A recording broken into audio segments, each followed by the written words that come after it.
estamos em Cristo? Qual é o sinal de que estamos em Cristo? Não sei se o retorno está manifestando aqui, ó. Retorno do vídeo. Eu vou dar um zoom. Né? Como está a thumb aqui no retorno? Uhum. Então estamos nos adaptando aqui são várias câmeras, né? Que estão pegando aqui o quadro e a mesa. Então veja, como estamos aqui em Cristo. Em Cristo, nós estamos se andarmos como Ele andou. Isso é estar em Cristo. Então estar em Cristo não é simplesmente acreditar em Cristo, não, é estar como Ele andou, andar como Ele andou, ter a natureza, manifestar o fruto de natureza divina. Isto é estar em Cristo. Agora veja uma coisa, irmãos. A Bíblia nos mostra, que quem permanece nele deve andar assim como ele andou. Vamos apagar aqui, só para facilitar, um outro gráfico que vai conectar agora este projeto de Deus com a igreja com as demais lições que nós estamos tratando, né? Então vejam, irmãos.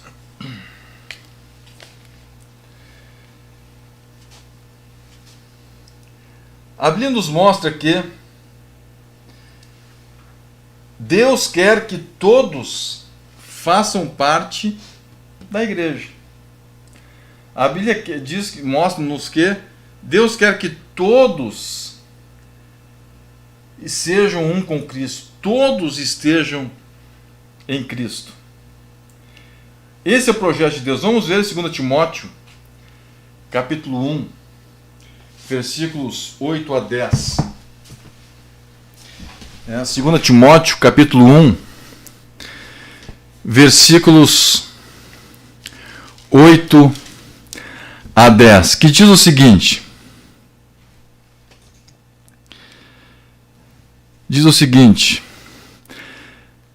Não te envergonhes, portanto, do testemunho de nosso Senhor, nem do seu encarcerado que sou eu.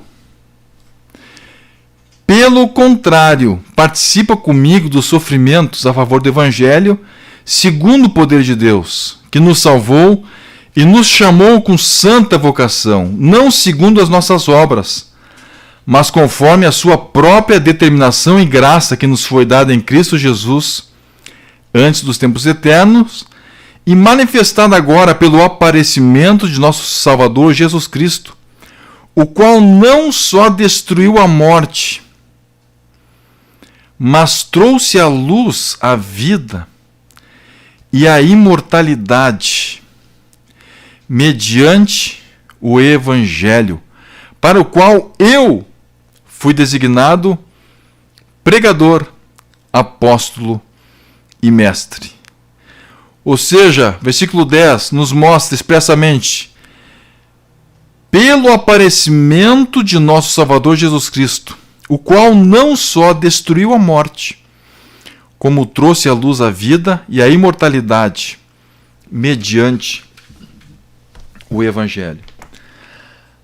Agora veja, irmãos, nós já lemos 1 Timóteo 2, versículo 4, que Deus deseja que todos os homens sejam salvos e cheguem ao pleno conhecimento da verdade. Nós já vimos na aula passada sobre a longanimidade de Deus, e nós já vimos que Deus é longânimo com os vasos de misericórdia, para usar de misericórdia, e normalmente os vasos de misericórdia são vasos que fazem parte da igreja, mas também Deus pode usar vasos de misericórdia que não fazem parte. Deus pode usar pessoas como vaso de misericórdia, por um desígnio soberano dele. Agora, Deus pode usar também vasos de ira. E para esses Deus também usa de longanimidade. E a aula passada inteira foi sobre os vasos de ira, praticamente, né? Depois de uma pequena introdução geral, né, sobre o assunto, nos detivemos mais especificamente sobre os vasos de ira. Agora vejam só. A longanimidade de Deus, a Bíblia nos mostra em Lamentações 3, versículo 22, que as misericórdias do Senhor são a causa de não sermos consumidos, porque as suas misericórdias não têm fim. Então, isso é uma expressão da longanimidade de Deus. Agora, o que acontece, irmãos? Muitas vezes, essa misericórdia de Deus é interpretada de uma forma errada. Ela é experimentada de uma forma errada. A Bíblia nos mostra que as misericórdias de Deus não existem para que nos acomodemos ao pecado, mas para que sejamos levados ao arrependimento antes que chegue o juízo. Então vejam, irmãos, qual é a grande questão? Vamos voltar lá para o nosso quadro. Qual é o grande propósito de Deus agora? Então, o grande objetivo de Deus agora para a nossa vida é que os homens cheguem aqui. Então veja, aqui está o José, aqui está o Arthur, aqui está a Rebeca, aqui está a Doroteia, aqui está a Lúcia, aqui está a Ana, aqui está o Pedro, né? Aqui está a Genoveva. A Bíblia diz que Deus quer que todas essas pessoas venham para cá. Ele quer que todos sejam salvos. Esse é o propósito de Deus, que todos sejam salvos. Agora veja uma coisa, irmãos. Existe um caminho ideal para chegar aqui. Este é o caminho ideal desta pessoa. Este aqui, nem todo caminho ideal é retinho assim, né? Às vezes tem um assim, porque nós estudamos que existe a influência do triunvirato do mal. Então, muitas vezes, para a pessoa atingir o objetivo, Deus sabe que a pessoa tem que... A carne dela tem que ser quebrada. Deus sabe que a carne daquela pessoa tem que ser quebrada. Então, ele faz um disciozinho. E a pessoa pensa, mas eu estou orando, estou jejuando, está uma coisa errada. Não está errado. É que Deus sabe que ele tem que dar uma voltinha ali, né, para que uma área da natureza humana seja quebrada. Mas isso está no caminho ideal de Deus. Nós já estudamos sobre isso em outra aula, né? Estudamos por que os filisteus, né, por que Israel, né, ele nos mostra que Israel poderia ter chegado muito mais cedo, né? Muito mais cedo na Terra Prometida, se fosse pelo caminho dos filisteus, mas Deus mandou eles para o sul da Península do Sinai, né? Na costa oriental, na parte oriental, ocidental, depois subindo pela parte oriental da Península do Sinai. Por quê? Porque ele sabia que o povo de Israel não ia conseguir vencer os filisteus que estavam na costa do Mar Mediterrâneo, o caminho que era mais direto. Então Deus sabe, né? Muitos murmuraram, e murmuraram de tal ponto que quase todos eles ficaram no deserto. Né? Deus fez eles voltarem, né? Cades Barnea, nós já estudamos sobre esse fato. Mas aquele ali era o plano de Deus. O plano de Deus não era que eles fossem aquele caminho mais curto, era que eles fossem, né, de uma forma, um caminho mais longo, mas para evitarem aquela força do mundo que eram os filisteus. Deus conhecia a estrutura deles. Salmo 103 nos diz a Bíblia que Deus conhece a nossa estrutura e sabe que somos pó. Então nem sempre o caminho ideal de Deus é um caminho retinho. Esse aqui é um caminho retinho. Esse aqui, quem sabe é mais aqui, vem cá, né? E chega aqui. Esse aqui, quem sabe é meio assim o caminho dele, né? O caminho ideal. O caminho ideal desse. Esse aqui vem aqui. Esse aqui vai assim. Esse é o caminho ideal para chegar lá. O caminho ideal é esse. Chega lá também. Esse é o caminho ideal, esse aqui, né? Para chegar lá. Agora veja, irmãos, se a pessoa tomar todas as decisões certas, esse vai ser o caminho e ela vai chegar lá. O problema é que o triunvirato do mal, que nós já estudamos, o mundo, a carne e o diabo, faz com que a pessoa fuja desse caminho. Né? Fuja desse caminho. E aí, irmãos, começa a surgir de tudo que é coisa, né? Tudo que é jeito, caminhos alternativos aqui, que as pessoas vão trilhando. Né? As pessoas vão trilhando, em vez de ir direto naquele caminho que Deus estabeleceu, eles vão entrando por outros caminhos e vão indo, né? Mas aquele caminho ideal está ali. Em qualquer momento que a pessoa pode voltar para aquele caminho ideal. Está aqui o caminho ideal, para esse está aqui. Ele vem para cá, vem para lá e vai, mas o caminho está aqui. Né? Quem sabe isso aqui, porventura, pode sair do caminho, mas aquele reencontra o caminho. Esse aqui dá uma fugida ali, dá uma desviada, dá uma... Né? Não necessariamente desvia da fé, ele pode estar na igreja. Obviamente, se desviar da fé, ele vai fugir muito mais do caminho e poderá nunca mais voltar. Quantas pessoas que saem do caminho nunca mais voltam, morrem fora do caminho. Mas o caminho está aqui. Este é o caminho ideal. O caminho está aqui. Qualquer momento aquela pessoa pode voltar para o caminho. Então vejam, irmãos, estes aqui nós estamos falando do predestinação. Cristo, o Filho, a Bíblia diz que Deus estabeleceu antes da fundação do mundo que ele se fizesse carne, se entregasse pelos homens e fosse manifesto ao mundo. A igreja também está predestinada a estar em Cristo, a pertencer ao céu, a ter a natureza divina. A igreja. Agora a questão é quem vai fazer parte da igreja. Quando nós estivermos aqui, estamos predestinados a ir para o céu. Quando nós estivermos aqui, estamos predestinados a ir para o céu. Como se tivesse entrado em um avião, né? Um avião que vai lá para Lisboa. Entrei no avião, estou predestinado a chegar em Lisboa. Eu estou no avião. Então, quando eu estou na igreja, estou predestinado a ir para o céu, porque eu já estou no céu. Se eu estou em Cristo, eu estou assentado nas regiões celestes. Eu estou nele. Eu sou filho. Eu tenho espírito de adoção. Eu tenho a natureza do Pai na minha vida. Então, se eu estou aqui, eu estou no céu.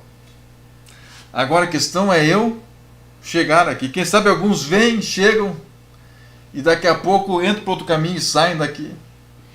Né? Chegam aqui e saem. Né? Quantas voltas, quem sabe, nós temos aqui, vem e vai.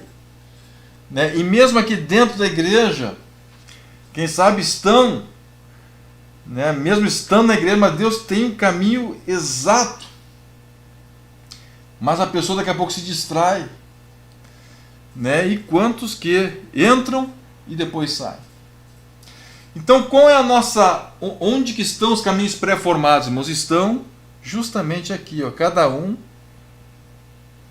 tem o seu caminho. Cada um tem o caminho ideal para estar na igreja e permanecer na igreja. Nós temos o caminho ideal que nos faz estar na igreja, que nos faz chegar nela e nos faz permanecer nela. Alguns alcançam o caminho ideal para chegar nela, mas depois que chega, não permanece no caminho ideal. E quem sabe saem, daqui a pouco volta um pouquinho, daqui a pouco saem, daqui a pouco estão lá dentro, mas estão, né, numa atitude de perigo, quase saindo de novo. Então, o caminho pré-formado que Deus estabeleceu para nós é o caminho que nos leva justamente a chegar na igreja e permanecer na igreja. Se eu chego aqui e permaneço aqui, eu estou em Cristo. Vamos retornar para conferir a Escritura sobre este processo. Então aqui, Cristo está predestinado, a igreja em Cristo está predestinada à salvação. Efésios capítulo 1 nos mostra, a predestinação que ele nos mostra é isso aqui, ó. quem está aqui está predestinado à salvação, a estar em Cristo. Por quê? Porque todo mundo que está em Cristo é salvo. Todo mundo que está em Cristo vai para o céu. A questão é chegar e permanecer neste estágio, nesta localidade espiritual.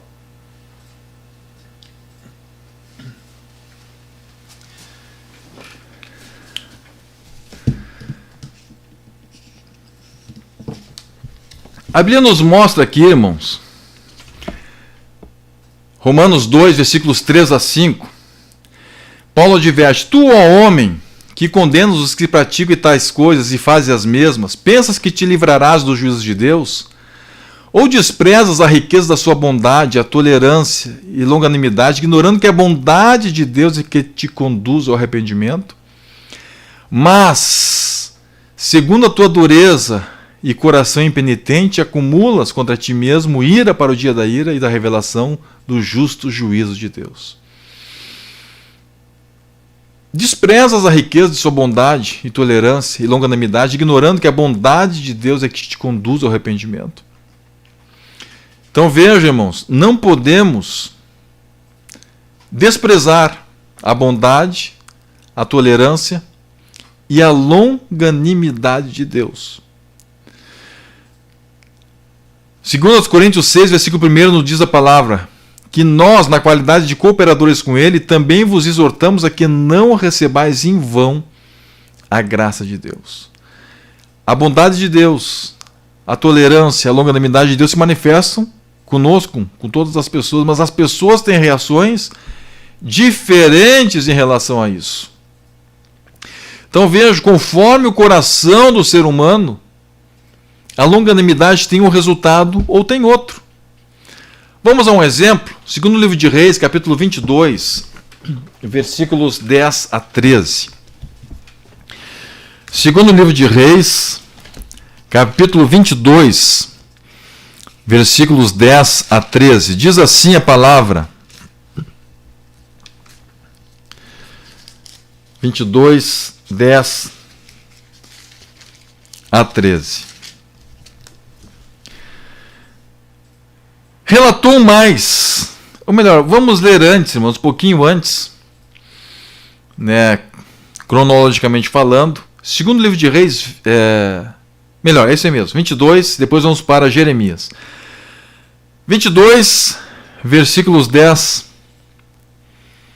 a 13. Relatou mais o escrivão Safã ao rei, dizendo: o sacerdote Ilquias me entregou um livro, e Safã o leu diante do rei. Tendo o rei ouvido as palavras do livro da lei, o que ele fez, o rei Josias? O rei Josias rasgou as suas vestes. Ordenou o rei a Ilquias, o sacerdote, a Aicão, filho de Safã, e a Arcor, a Achor, o filho de Micaías, a Safã, o escrivão, e a Asaías, servo do rei, dizendo: ide consultai o Senhor por mim, pelo povo, por todo Judá, acerca das palavras deste livro que se achou, porque grande é o furor do Senhor que se acendeu contra nós, porquanto nossos pais não deram ouvidos às palavras deste livro para fazerem segundo tudo quanto de nós está escrito. Josias rasgou as suas vestes. Josias, ele ficou tremendamente afetado por essas palavras. Agora vamos dar uma olhadinha em qual foi a reação do filho de Josias, do Joaquim. Filho de Josias está lá, Jeremias, capítulo 36. Uma passagem bíblica bastante conhecida também, que diz assim: ouvido Micaías, filho de Gemarias, filho de Safã, todas as palavras do Senhor naquele livro, desceu à casa do rei, à câmara do escrivão. Eis que todos os príncipes estavam ali assentados.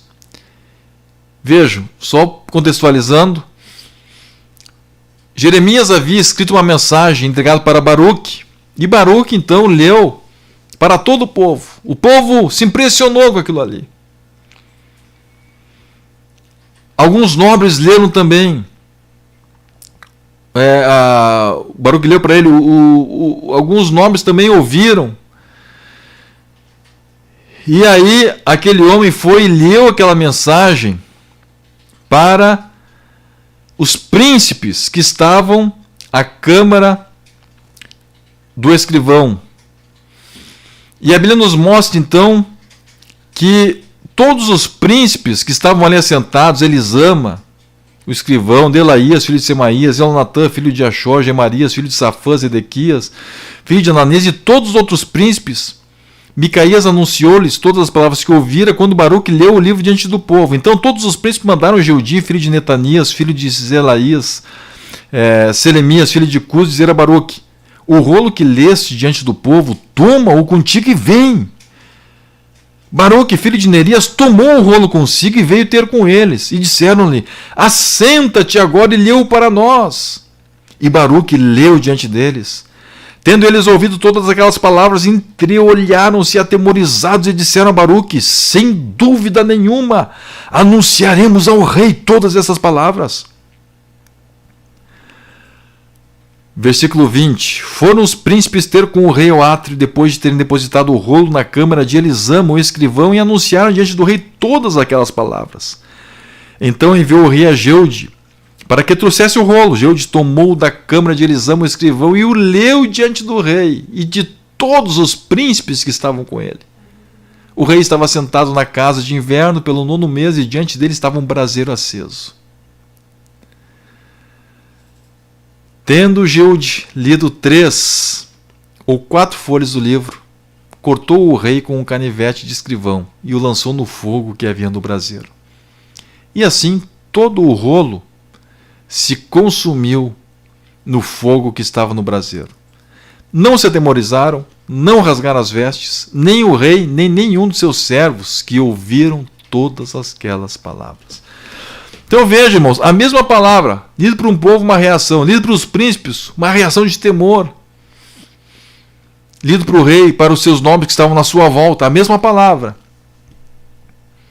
Não houve qualquer atitude de arrependimento. Muito pelo contrário, olha o que aconteceu, ele se voltou contra aquela palavra. Então alguns recebem a mensagem de Deus, a mensagem de misericórdia, a mensagem de exortação, e tem uma reação. Outros têm uma reação exatamente contrária. O que determina a reação de uma pessoa à palavra? A natureza daquela pessoa. A natureza daquela pessoa. Veja, irmãos, nós lemos aqui em outra aula, né, que Acabe era inimigo dos profetas de Deus, era inimigo de Elias. Chega diante de Elias e lhe diz: você que é o homem que está nos trazendo tantos problemas, é a causa dos problemas. Agora quando chega o rei da Síria, que estava querendo matar ele, e o seu exército vence o exército daquele rei, mas ele chama o rei e diz: meu irmão, e se abraça e convida ele para estar junto com ele. A natureza, a comunhão da natureza.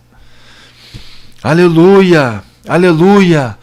Veja, irmãos, quando nós temos a natureza divina, quando a natureza de Deus está em nós, a longanimidade de Deus não é vã em nossa vida.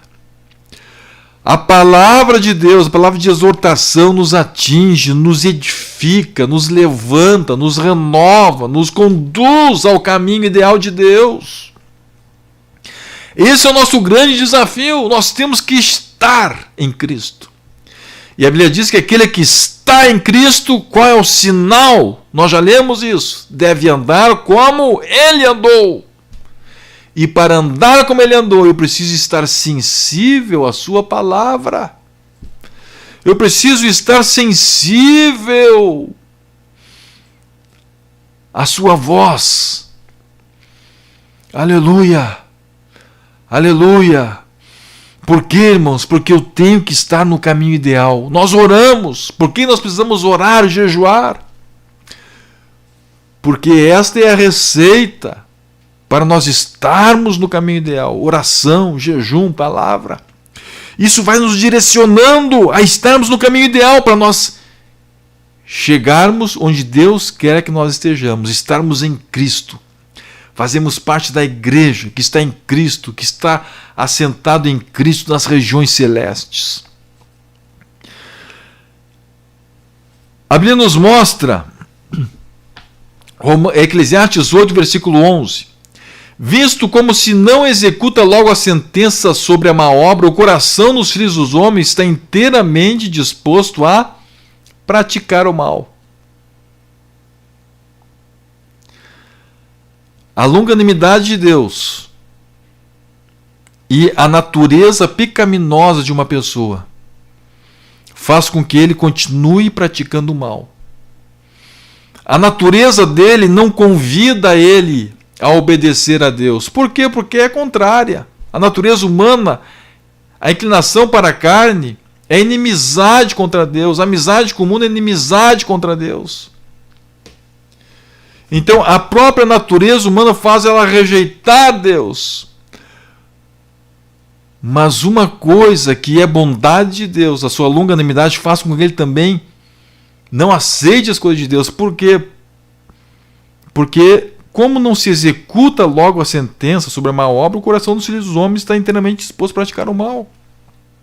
A misericórdia de Deus é recebida em vão, de forma vã, em vão por essas pessoas. Aleluia! Quanto mais, irmãos, uma pessoa está com o coração endurecido, quanto mais uma pessoa está com o seu coração afastado de Deus, mais em vão ela recebe a mensagem. Menos resultado tem a mensagem para o coração daquela pessoa. O temor de Deus não está naquele coração. A sede pela palavra não está naquele coração. Aleluia, mas coisa boa, irmãos, é quando nós temos a sensibilidade espiritual. Aleluia, a sensibilidade. Guardei no meu coração a tua palavra para não pecar, para não estar contra ti, para não me levantar contra ti. Eu estou guardando esta palavra. Aleluia. Aleluia, a sensibilidade espiritual de entender o porquê de nós estarmos na presença de Deus. Nós precisamos estar no caminho ideal, porque no caminho ideal que faz com que nós cheguemos e permaneçamos como igreja, como parte do corpo de Cristo. Agora veja, irmãos, a Bíblia nos mostra que Jesus é o único por quem podemos ser salvos. João 14, versículo 6, ninguém vem ao Pai senão por mim, Jesus falando. Atos 4, versículos 11 e 12, Jesus é pedra angular e não há salvação em nenhum outro, porque abaixo do céu não existe outro nome dado entre os homens pelo qual importa que sejamos salvos. Jesus é o único caminho, então não existe um caminho alternativo a Jesus. O caminho de salvação predestinado, estabelecido por Deus, está em Jesus. Ele fala, eu sou o caminho, a verdade e a vida. Não há outro caminho. Então nós precisamos estar em Jesus. O caminho ideal nos conduz a Jesus. A proximidade com Deus nos conduz a Cristo. Vivermos na presença dele nos conduz a estarmos nele e fazermos parte da sua natureza, termos a sua natureza em nossa vida. E agora nós chegamos na igreja. Se existe somente um caminho, e esse caminho é Cristo, qual é o principal instrumento que Deus usa para conduzir as pessoas a Cristo? Qual é o principal instrumento? É a igreja. Então, o principal instrumento para conduzir pessoas a Cristo é a igreja. Nós mostramos isso no primeiro desenho, né? As pessoas sendo atingidas e saindo do mundo e depois refletindo-se no mundo para resgatar mais pessoas do mundo. Então, a igreja é o principal instrumento para resgatar pessoas do mundo. Esse é o principal.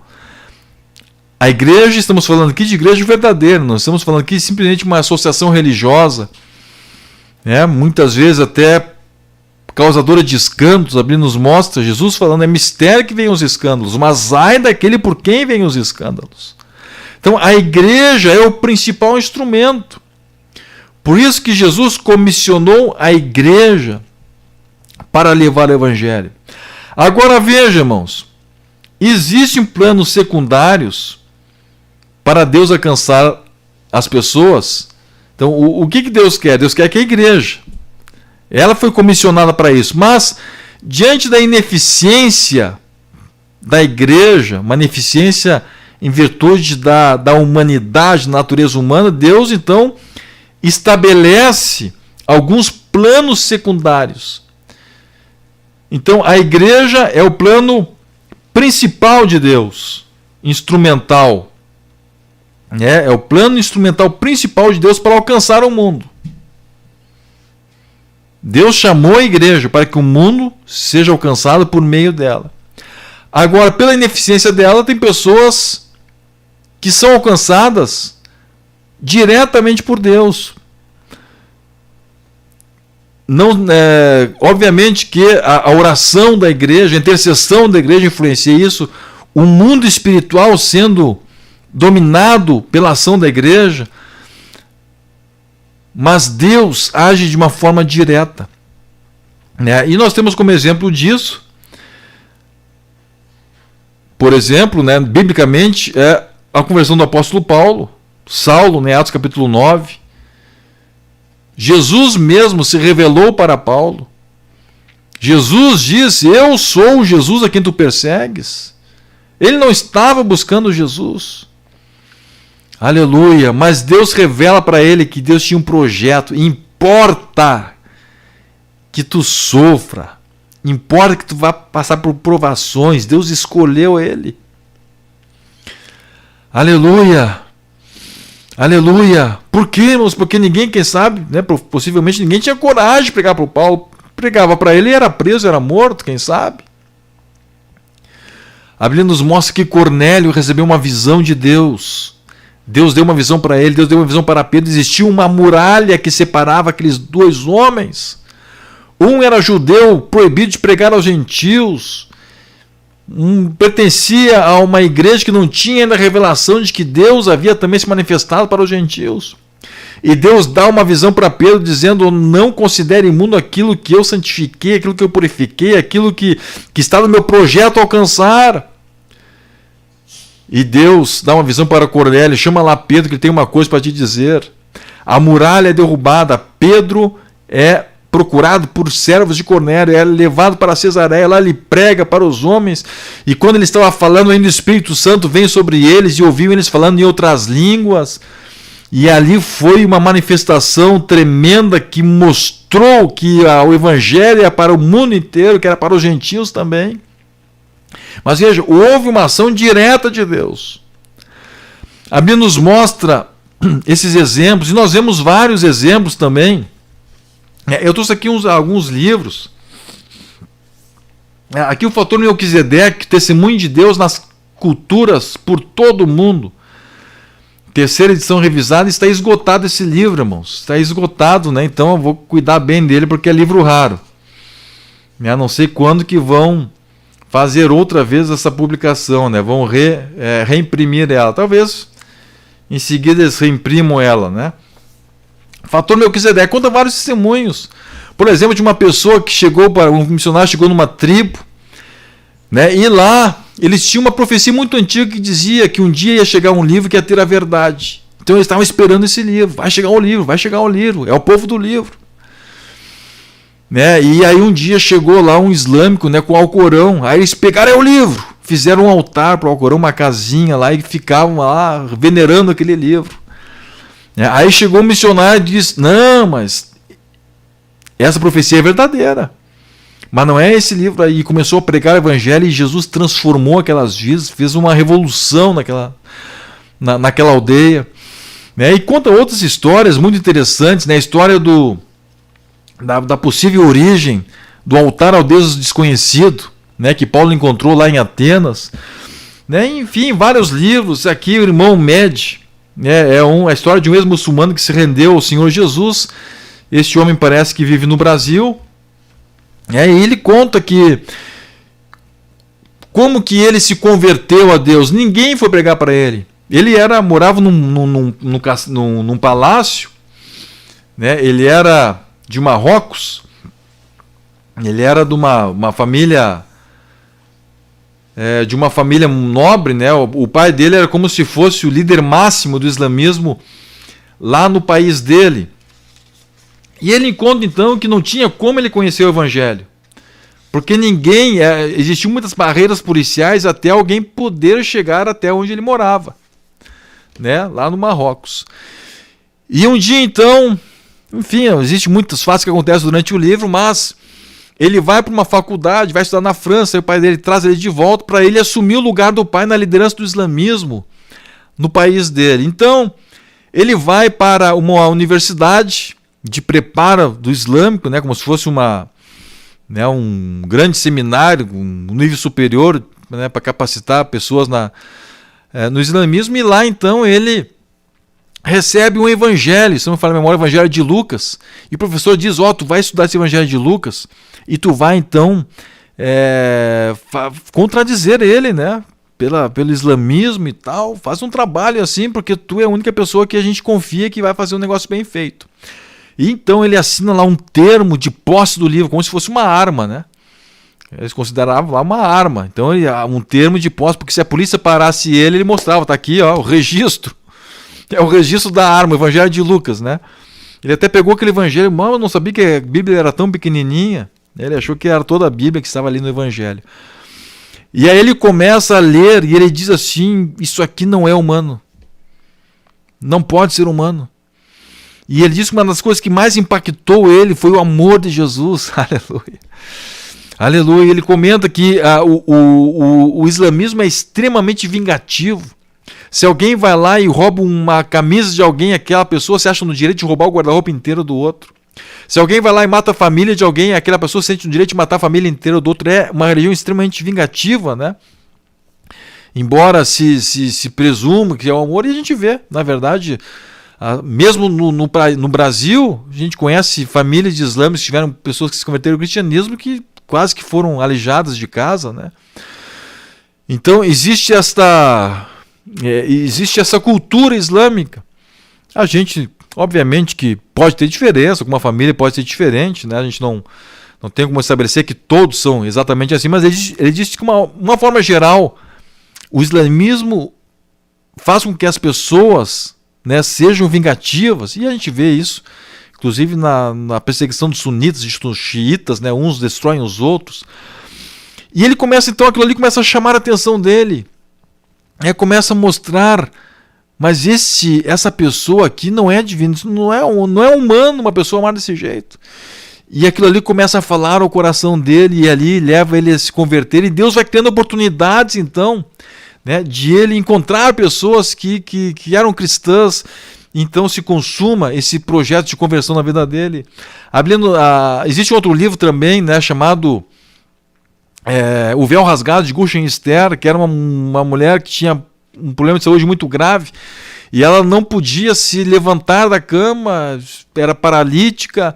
O pai dela levou ela em Meca, levou em Jerusalém, em todos os lugares sagrados do Islã, para ver se ela era curada, e ela não era curada. E um dia ela estava em casa e leu no Alcorão. O Alcorão existe a menção de Jesus, filho de Maria, que fazia milagres. Ela disse: Jesus, se realmente o Senhor faz milagres, então me cura. E começou a orar, e dia após dia orava. E um dia ela estava no quarto e recebeu uma visão, e apareceu um ser para ela, e um vulto, e ela perguntou assim: quem tu és? E ele disse: eu sou Jesus, filho de Maria. E aquele vultão diz para ela, né, vem até mim. E ela diz: não posso, sou paralítica. Vem até mim, eu sou paralítica. Vem até mim. Ela se levanta completamente curada, né? E depois daquele momento ela se entrega a Jesus. É um alvoroço na casa, mas os pais acabam expulsando ela, e ela então vai encontrar um missionário depois. Então a gente vê, irmãos, são exemplos, né, de ações de Deus específicas com pessoas. Então são planos secundários. Deus quer usar primariamente a igreja, mas existem projetos secundários, né, que Deus alcança. Então Deus também pode usar pessoas para levar a salvação, porque Ele quer que todos sejam salvos. Deus pode usar pessoas também que não fazem parte da igreja. Então a Bíblia fala em Marcos 9, né, de um homem que em nome de Jesus expelia demônios, e os discípulos queriam proibir. Jesus disse: não faça isso, não é, né, porque quem não é contra nós é por nós. Né? A Bíblia fala também, lá em Mateus capítulo 7, versículos 21 a 23, pessoas que profetizaram o nome de Jesus, né? Expeliram demônios e fizeram muitos milagres. Nós falamos um pouco sobre isso na aula passada. E Jesus disse: não vos conheço, afastai-vos de mim, apartai-vos de mim, vós todos que praticais a iniquidade. O simples fato de fazer milagres não significa muita coisa. Nós vimos que, no caso de Acabe, um espírito de mentira entrou nos profetas de Acabe para enganar ele, quem sabe com expressão do sobrenatural, mas era uma ação maligna que estava naquelas pessoas. Agora veja, quem sabe muitas pessoas aqui, apesar disso, né, a pessoa falava em nome de Jesus, Jesus não conhecia eles, mas quem sabe algumas pessoas se converteram por causa desses homens aqui. Pessoas que não eram da igreja, mas quem sabe a mensagem deles, falaram em Jesus, tinham uma porção das escrituras, quem sabe tinham lá uma Bíblia, né, e deram de presente para alguém. Jesus não conhecia eles, porque eles não tinham natureza divina, eles continuavam na prática do pecado, continuavam na prática da iniquidade, eles não estavam salvos, não tinham a natureza de Deus. Jesus disse: nunca vos conheci. Mas quem sabe alguns foram salvos por eles, né, por aquela atitude deles. Né? Então, Deus quer que todos sejam salvos. O plano primário é por meio da igreja, mas Deus pode usar outros meios também. E por fim, irmãos, só para complementar aqui, né, nós já estamos com o horário bem encerrado. O plano instrumental de Deus para a salvação dos homens por meio dos vasos de misericórdia. Falamos um pouco aqui na aula passada sobre isso. Então existem os vasos de misericórdia, né, em que Deus pode usar pessoas para que outras sejam abençoadas. E essas pessoas podem ser salvas ou podem não ser salvas. Então que coisa triste, irmãos, é quando Deus usa uma pessoa com vaso de misericórdia e aquela pessoa se perde. Então ele fala: o que adianta ganhar o mundo inteiro e perder a sua alma? Isso é possível. Então a pessoa foi usada como vaso de misericórdia, alcançou o mundo inteiro, mas perdeu a sua alma. Por isso Jesus fala lá em Lucas capítulo 10, versículo 20, né, quando os discípulos fizeram muitos milagres e voltaram eufóricos com aquilo, Jesus disse: não obstante, alegrai-vos, não porque os espíritos se vos submetem, e sim porque o vosso nome está arrolado nos céus. Então a principal motivação nossa para a forma como nós conduzimos nossa vida precisa ser o propósito de estar na igreja, estar em Cristo como parte de Cristo, porque aí nós somos predestinados em Cristo a estarmos no céu. Salvação é o ponto fundamental do projeto de Deus para a nossa vida particular. Jamais devemos esquecer que viver uma vida fora do propósito de Deus na terra é jogá-lo no lixo e viver uma vida sem que se priorize o principal dos propósitos, que é a salvação, é jogar a sua própria eternidade no inferno. Conclusão, rapidamente aqui: tudo o que fizemos em nossa vida, seja em pensamento, seja em palavras, seja em obras, devemos fazer em prol do propósito máximo de Deus para as nossas vidas, a nossa salvação. O apóstolo Paulo resumiu esse propósito na sua impactante afirmação, registrada lá em 1 Coríntios 9, versículos 24 a 27. Diz assim: não sabeis vós que os que correm no estádio, todos na verdade correm, mas um só leva o prêmio? Correi de tal maneira que o alcanceis. Todo atleta em tudo se domina. Aqueles para alcançar uma coroa corruptível, nós, porém, a incorruptível. Assim corro também eu, não sem meta. Assim luto, não como desferindo golpes no ar, mas esmurro o meu corpo e o reduzo à escravidão, para que, tendo pregado a outros, não venha eu mesmo a ser desqualificado. Se o grande apóstolo Paulo precisava aplicar essa receita em sua vida pessoal, ficamos espantados com a falta de aplicação desse sentimento na vida pessoal da maioria daqueles que se dizem cristãos em nossos dias. Ludibriados que estão pela própria carne e por doutores que pregam de acordo com as suas próprias concupiscências. Por fim, fica aqui a advertência do apóstolo Pedro, em 1 Pedro 4, versículo 18. E se é com dificuldade que o justo é salvo, onde vai comparecer o ímpio? Sim, o pecador. Aleluia! Encerramos aqui o nosso tempo. E conseguimos encerrar a nossa aula também, né? Aqui, irmão Job Pereira, lá do Espírito Santo, né, pergunta: e a religião, o que tem a ver com a igreja? Muitos dizem que Cristo não pregou religião. Usa isso como pretexto para não cumprir ordem e submeter a Deus. Religião é diferente de religiosidade, não? Sim, com certeza. Salvação, o que a Bíblia diz? Religião é prestar socorro às órfãos e viúvas e manter-se incontaminado no mundo. Por quê? Olha lá o desenho, olha lá. Manter-se incontaminado do mundo. Porque se o mundo te contaminar, você não faz parte da igreja mais. Você sai ali da posição de igreja e você volta a ser o mundo. Então a verdadeira religião, a religião que salva, a religião que é uma expressão física da natureza divina em nós, é manter-se incontaminado no mundo. Está no mundo, mas está incontaminado, faz parte da igreja, está oculta em Cristo. Com Cristo em Deus. Está oculta com Cristo em Deus. É isso que a palavra diz. Estou em Cristo e Cristo está em Deus. Nós estamos ocultos com Cristo em Deus. Então vejam, a verdadeira religião é essa, manter-se incontaminado do mundo. Na medida em que se contamina com o mundo, já não é mais igreja. Então muitas religiões estão completamente contaminadas com o mundo, já não são mais igrejas, são simplesmente uma associação religiosa, uma comunidade religiosa. O irmão Arno Boone, seria a apostasia que fez com que o rei queimasse o livro e não deu valor às palavras lidas? Possivelmente, né? Considerando que ele era filho de Josias, apesar que Josias morreu jovem, né?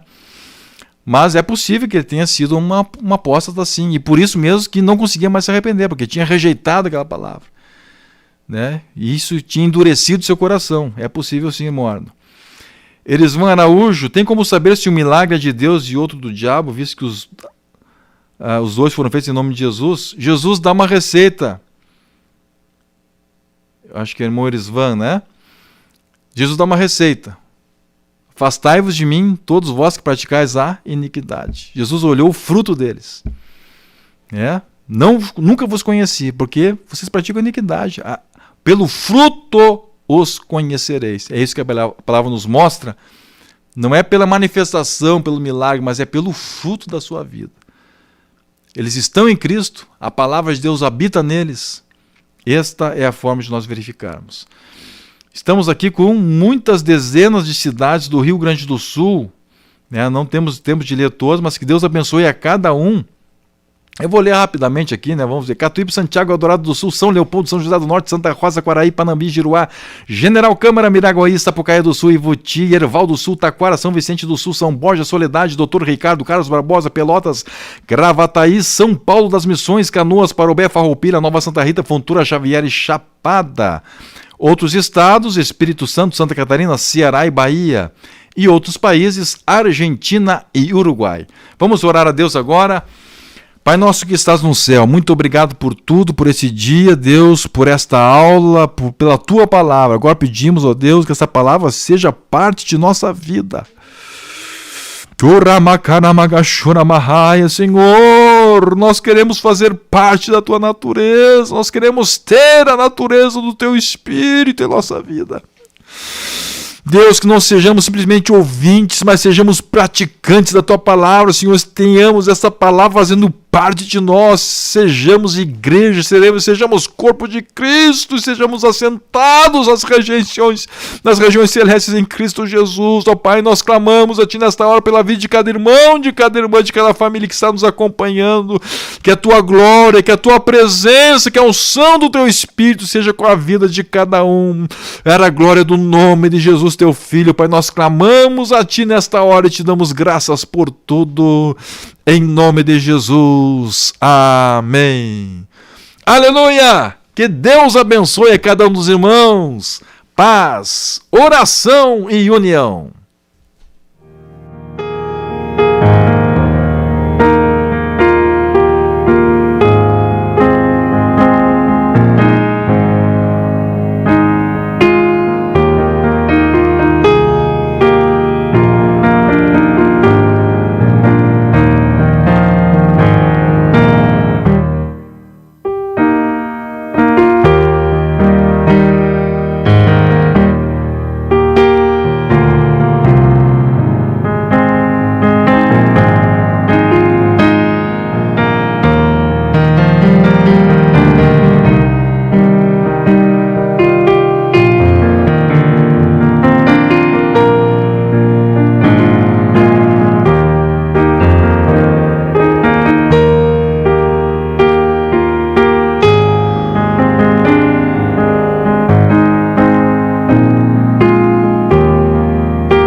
por isso